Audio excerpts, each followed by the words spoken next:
नमस्कार झारखंड देख रहे हैं आप और मैं हूं आपके साथ सोनाली सिंह। झारखंड विधानसभा में नमाज कक्ष के आवंटन और नियोजन नीति को लेकर बीजेपी आज विधानसभा का घेराव करेगी। पार्टी ने राज्य सरकार को हिंदू विरोधी बताते हुए तुष्टीकरण का आरोप लगाया है। आज पूरे प्रदेश के हजारों कार्यकर्ता विधानसभा का घेराव करेंगे। वहीं पूर्व मुख्यमंत्री और बीजेपी के राष्ट्रीय उपाध्यक्ष रघुवर दास भी घेराव कार्यक्रम में शामिल होंगे। वे विधानसभा के मुख्य द्वार पर अनशन करेंगे। रघुवर दास ने विधानसभा में नमाज कक्ष बनाने, नियोजन नीति से हिंदी और उर्दू को हटाने और मंदिरों को नहीं खोलने का विरोध किया है। कल भी बीजेपी ने हनुमान चालीसा का पाठ कर स्पीकर के फैसले पर अपना विरोध जताया था। वहीं सदन की कार्यवाही के दौरान भी कई बार बाधा पड़ी थी। तो ये तस्वीरें विधानसभा भवन के बाहर की दिखा रहे हैं, जहां पर बीजेपी विधायक लगातार प्रदर्शन में जुटे हुए हैं। नमाज कक्ष पर ये विरोध लगातार जारी है। 3 दिनों से ये विरोध बीजेपी विधायकों के द्वारा लगातार किया जा रहा है। और आज आपको बता दें कि विधानसभा के घेराव की पूरी तैयारी कर ली गई है। बीजेपी के तमाम विधायक, तमाम नेता इस दौरान प्रदर्शन में शामिल होंगे। और आपको बता दें कि पूर्व सीएम रघुवर दास भी इस दौरान शामिल होंगे प्रदर्शन में। वे विधानसभा के मुख्य गेट के बाहर अनशन करेंगे। आपको बता दें कि नमाज कक्ष का विरोध किया जा रहा है लगातार 3 दिनों से। और ये आपको हम कल की तस्वीरें दिखा रहे हैं, जहां पर कल विधानसभा भवन के बाहर जहां पर बीजेपी विधायकों के द्वारा हनुमान चालीसा का पाठ किया जा रहा था। और ये देखिए अंदर की तस्वीरें भी हम आपको दिखा रहे हैं, जहां पर बीजेपी विधायक और स्पीकर के आपस में अनबन हुई थी। स्पीकर ने साफ तौर पर कहा था कि विरोध जताने का एक तरीका होता है और बीजेपी विधायकों से स्पीकर भिड़ भी गए थे। और देखिए ये 2 तस्वीरें आपकी टीवी स्क्रीन पर ये बताने के लिए काफी हैं कि किस तरीके से बीजेपी बिल्कुल बैकफुट पर जाने के मूड में नहीं है। पूर्व सीएम रघुवर दास भी इस दौरान शामिल हुए थे और सभी सांसद विधायक में शामिल होंगे। आपको बता दें कि आज विधानसभा का घेराव किया जाएगा बीजेपी विधायकों के द्वारा नमाज कक्ष पर ये पूरा विरोध। और ये हम आपको कल की तस्वीरें दिखा रहे हैं, जहां पर बीजेपी विधायकों और तमाम नेताओं द्वारा हनुमान चालीसा का पाठ कर अपना विरोध जताया गया था। और ये अंदर की तस्वीरें भी, जहां पर स्पीकर और बीजेपी के तमाम विधायकों के बीच अनबन हुई थी। और देखिए लगातार नमाज कक्ष का विरोध किया जा रहा है बीजेपी के तमाम विधायकों के द्वारा, तमाम नेताओं के द्वारा। और ये विवाद थमने का नाम नहीं ले रहा। आज आपको बता दें कि मानसून सत्र का 4था दिन है और आज का दिन भी हंगामेदार रहने के पूरे आसार नजर आ रहे हैं। और देखिए बीजेपी ने सरकार पर तुष्टीकरण करने का आरोप लगाया है। घेराव में हजारों कार्यकर्ता आज जुटेंगे। पूर्व सीएम रघुवर दास भी मुख्य गेट के बाहर अनशन करेंगे। और विधानसभा परिसर से हमारे सहयोगी अविनाश लाइव जुड़ चुके हैं। अविनाश, अभी वहां पर किस तरह का माहौल नजर आ रहा है? क्योंकि आज विधानसभा के घेराव को लेकर बीजेपी पूरे तरीके से तैयार नजर आ रही है।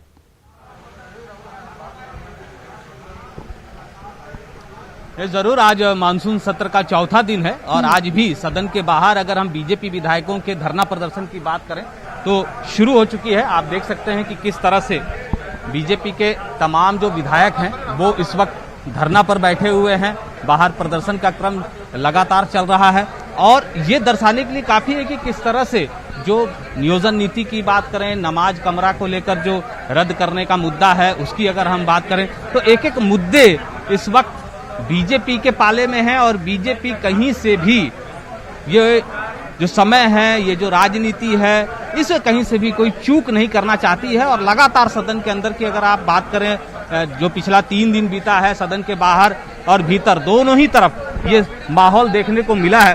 विरंची जी, ये सब उनका बहाना है और कुछ नहीं है, सिर्फ बहाना है। विरंची जी, ये धरना प्रदर्शन कब तक चलने वाला है और आज बाहर आप कितने लोग आएंगे?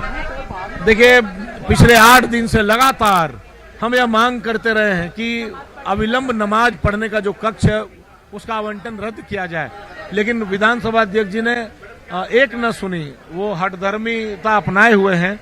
मैं बहुत ही विनम्रता पूर्वक आग्रह करता हूं कि अभी भी वक्त है, वो इसको रद्द करें और यदि वो इसको रद्द नहीं करेंगे तो बाध्य होकर भारतीय जनता पार्टी के आज असंख्य कार्यकर्ता, हजारों हजार कार्यकर्ता बड़ी संख्या में राज्य के कोने कोने से रांची आ रहे हैं, विधानसभा मार्च करने वाले हैं और विधानसभा मार्च करके विधानसभा का घेराव करने वाले। चलिए, विधानसभा का घेराव करने के लिए कार्यकर्ता पहुंच रहे हैं। मनीष जी, लगातार आप सदन में सवाल तो उठा रहे हैं, लेकिन सरकार सुन नहीं रही है। मुद्दा वही है, जनता के मुद्दे भी नहीं आ पा रहे हैं, आपके भी प्रश्न नहीं आ पा रहे हैं। देखिए, जो सबसे बड़ा मुद्दा अभी का है वो दो चीज का है। एक तो नियोजन के बारे में हम लोग सरकार का ध्यान आकृष्ट कर रहे हैं कि आप इस पर चर्चा कराइए, 5 लाख लोगों को नौकरी दीजिए, और उसके बाद जो आपने बेरोजगारी भत्ता की बात कही थी वो दीजिए। उस पर सरकार पीछे भाग रही है, उस पर चर्चा नहीं करवाना चाहती है। दूसरा, जो करोड़ों, पूरे विश्व में करोड़ों हिंदुओं के भावना से जुड़ा हुआ जो विषय है कि अगर किसी एक धर्म को विधानसभा में स्थान मिलता है तो क्या हिंदू धर्म को मंदिर बनाने का यहाँ पर स्थान मिलेगा, ये भी बात हम लोग प्रमुखता से उठाते रहे। इस विश्व में खाने के बाद अगर सबसे ज्यादा किसी चीज की जरूरत है तो वो है सम्मान से जीने की। तो जिस धर्म का हम पालन करते हैं उस धर्म की अगर अनदेखी की जाए तो उससे बड़ा बेइज्जती, उससे बड़ा अपमान दूसरा कोई नहीं हो सकता। देखिए, ये धर्म की बेइज्जती से अपमान कोई नहीं हो सकता। और अपर्णा सेन गुप्ता बैठी हुई है, निरसा से विधायक हैं। 15 रेफरल अस्पताल का मुद्दा इन्होंने उठाया है। मैडम, कब तक बनेगा? ये तैयार है, चालू नहीं? हाँ, ये भी मेरा बहुत पुराना ही डिमांड है। ये हॉस्पिटल पांड्रा मोड़ में जो रेफरल हॉस्पिटल बन के तैयार है, भवन बन के तैयार है, उसको अविलंब चालू करने का मांग हम लगातार सदन में उठाते रहे इस बात को, क्योंकि जनहित का मामला है। और अभी आप लोग देखें, कोविड के समय में, चाहे कोविड हो नॉन कोविड हो, जो भी हो, अगर अभी इस समय चालू कर दिया जाता पहले तो वहाँ का जनता को सुविधा होता। तो आज इस मांग को लेके आज हम फिर यहाँ धरना में बैठे हुए हैं कि जल्द से जल्द पांड्रा मोड़ में जो रेफरल हॉस्पिटल है उसको चालू कर दिया। देखिए, पाकी से विधायक हैं और अनुमंडल बनाने की मांग कर रहे हैं। यहाँ धरने पर बैठे हुए हैं शशिभूषण जी, बहुत पुरानी मांग है। पाकी को अनुमंडल बनाने का मांग 2 दशक पुराना मांग है। 2004 से ही ये मांग के लिए एक आंदोलन होते रहे हैं, लेकिन सरकार ने अभी तक ध्यान नहीं दिया।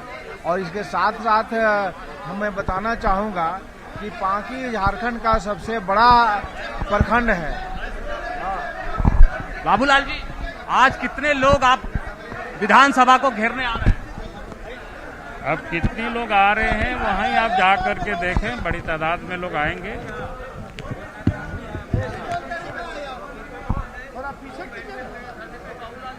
अगर आज की बात करें तो किस तरह का सरकार तो सुन नहीं रही है बाबूलाल?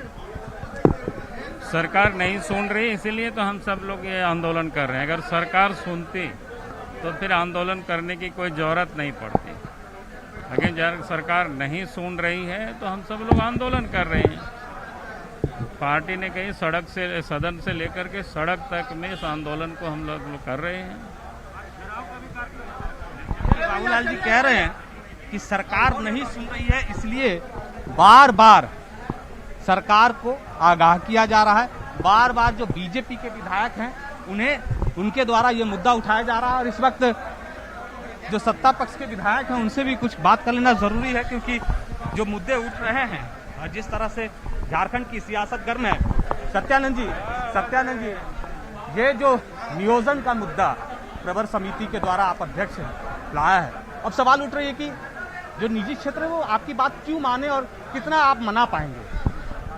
देखिए, जो नियोजन 2021 जो कल पेश हुआ उसको राज्य सरकार सख्ती से मनाएगी। और प्राइवेट सेक्टर हो, सरकारी गैर सरकारी आउटसोर्सिंग जो भी कंपनियां काम कर रही है, आरक्षण वही रहेगा जो राज्य सरकार का है, लेकिन 75% लोग, स्थानीय लोगों को हम लोग उसमें रोजगार से जोड़ने का काम करेंगे। बहुत बार देखा जाता है, नियम तो पहले भी थे लेकिन कंपनियां मानती नहीं थी, तो आप उस पर कैसे सख्ती बरतेंगे? हम लोग उसके लिए उसे प्रावधान किए हैं।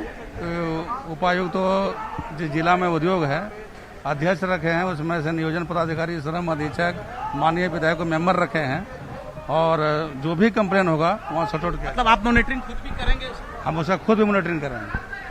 देखिए, एक जो फेरबदल अगर आप कहें, झारखंड में इससे पहले भी 30,000 तक की जो नौकरियां थी उसमें 75% की बात कही जाती जो स्थानीय लोगों को मिलती थी, लेकिन अब उसे बढ़ाकर 40,000 तक कर दिया गया है। मतलब अब अगर झारखंड की अगर आप बात करें, जो निजी क्षेत्र है या सरकारी भी क्षेत्र है, और आउटसोर्सिंग की अगर कहीं से भी कोई संभावना बन रही है, मजदूरों को रखा जा रहा है, कर्मियों को रखा जा रहा है, तो वैसे क्षेत्रों में 75% के करीब लोग स्थानीय ही होंगे।